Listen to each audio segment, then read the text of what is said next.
Good evening guys, andito po kami ngayon sa Ina Executive Homes para sa gagawin namin Christmas party ng aming subdivision. Coming. Ayan po ang aming mga bisita. Hello po, good evening po. Ito po ang aming mga homeowners. Yan po si Tita, good evening po. Ayan po. Saka po ito ang aming mga friends. Ayan po. Picture 1, 2, 3, 1, 2, 3. Pose 1, 2, 3. Okay. Po. Andito po. Ay, oo nga pala, no? Mamaya. Pan. Ayan, nandyan po. Yan si Tita Edith. Yan. Okay. Okay. Giveaways and paraffles. Yan. Ang dami po ng ating paraffles ngayon. Ayan.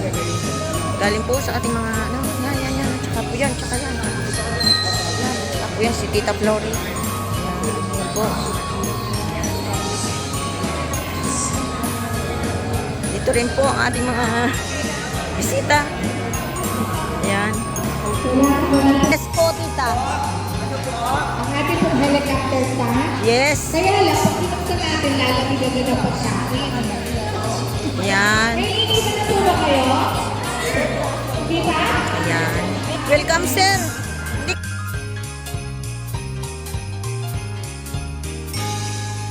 Ang ating mga magagandang mga ito ang paborito ko. Ayan, smile po. Youth officers. Ayan. Okay. Hindi pwedeng wala. Mark.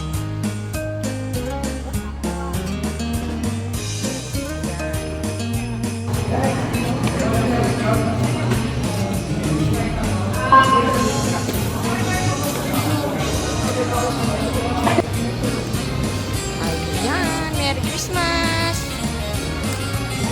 Ayan.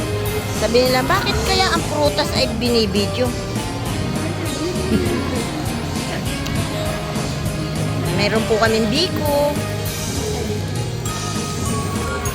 Tsaka ito. At ibibigay ako isang disco ni Michael. Tubig ba to? Hindi ko alam.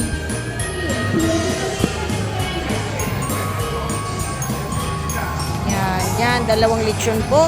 May dalawa kaming rice cooker na kanin. Ito po. Yan. Na palabok. Yan. Ito yung meals, masarap rin. Yes. Ito po is galing sa Amber. May minuto po tayo, may caldereta, may fried chicken, may ito po ang aking mga friends na napakagaganda yan.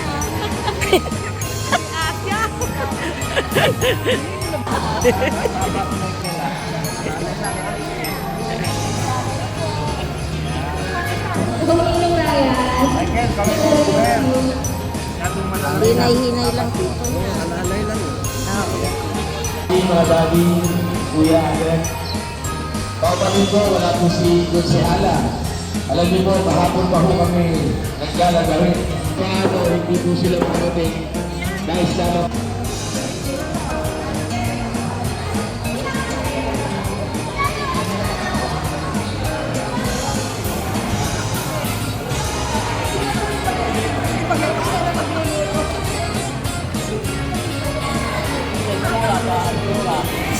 Marami sa kanila yun, spaghetti. Video.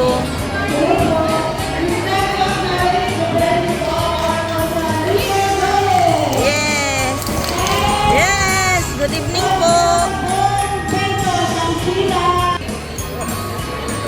Asawa po ni Councilor Bong Benson. Siya po ang tatakbo ngayon papalit sa kanya. Kasi tapos na yung term ni Councilor Bong. Oh.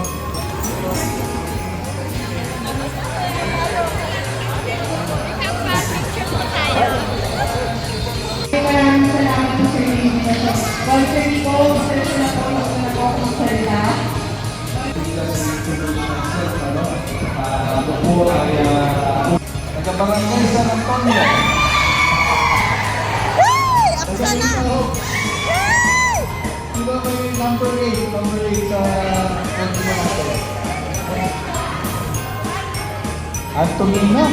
Angelino Padilla. Yan ba? Padilla. Angelina Padilla.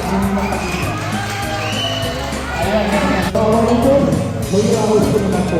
Kanila mo, sa mga kaparayag, most president, senior citizen, at PWE, labas na yun, partner pa ka, barangay Baclaran. Kaya po, Wow! Okay po, ang ating lucky winner ay number 29.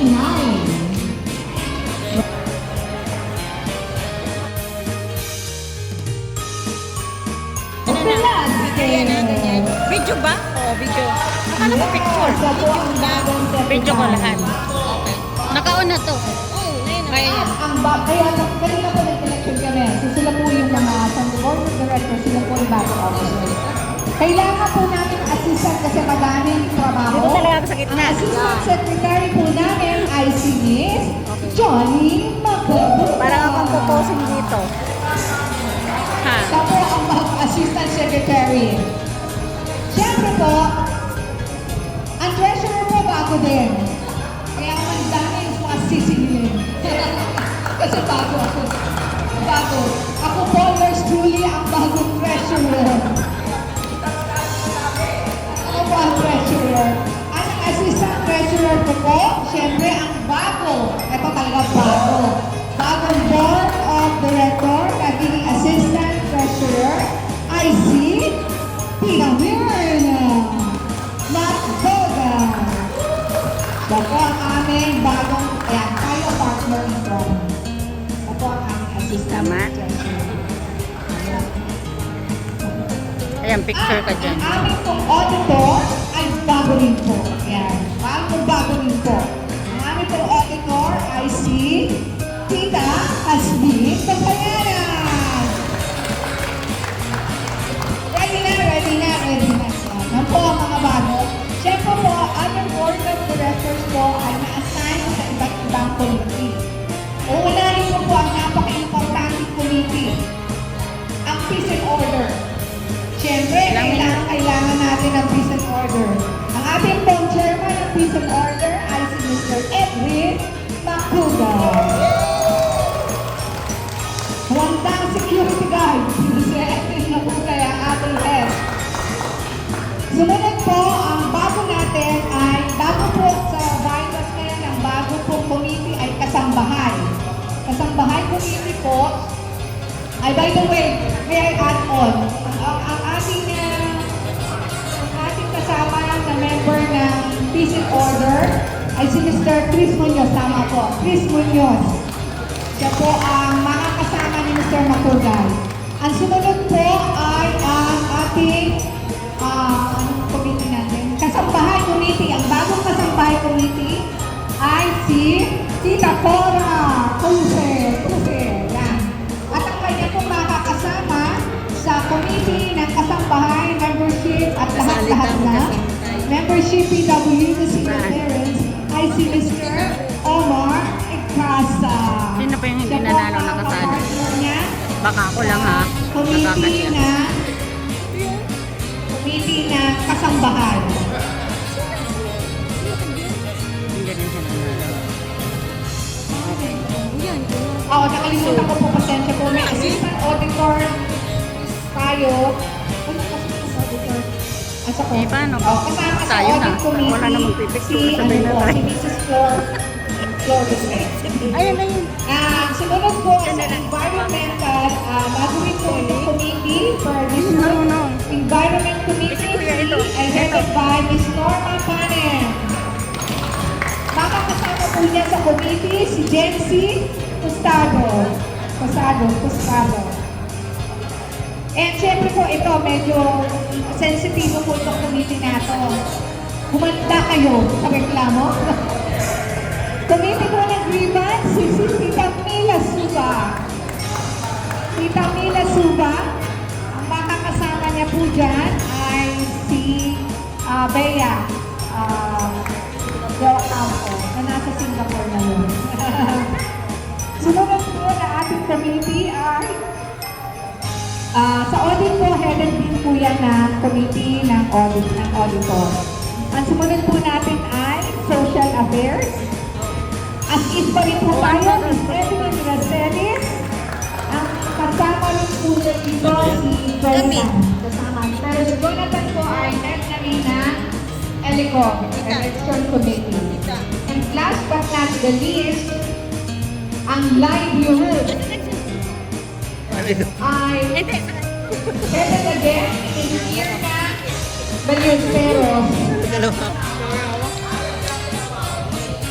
Ay, opo, ganyan. Oo. May special guest. Sa livelihood assistance to Juliet Minespe.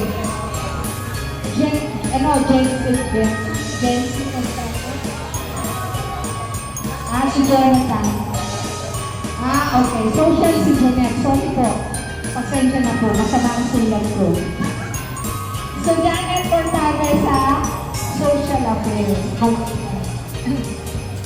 And, ito po ang pinaka-importanting committee. Ito po ang pinaka-importante. Hindi po pwede mawala ang maintenance committee. Di ba? Maintenance committee po, dating-dati. Dating-dati. Ang mga kasama po ang nasa maintenance committee, ang mga kasama niya po ay si Rosability Atin. Ay, hindi po. Ano ba mo yun?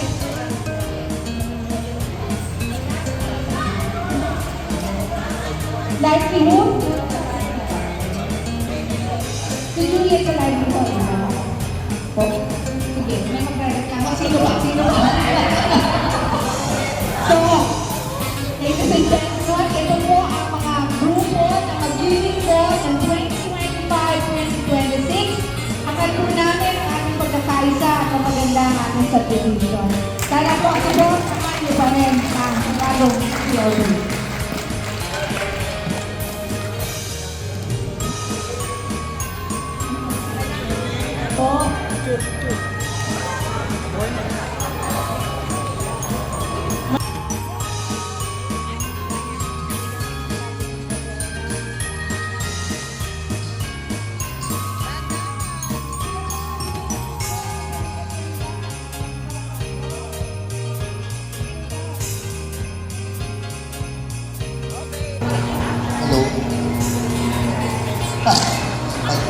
Si Lobo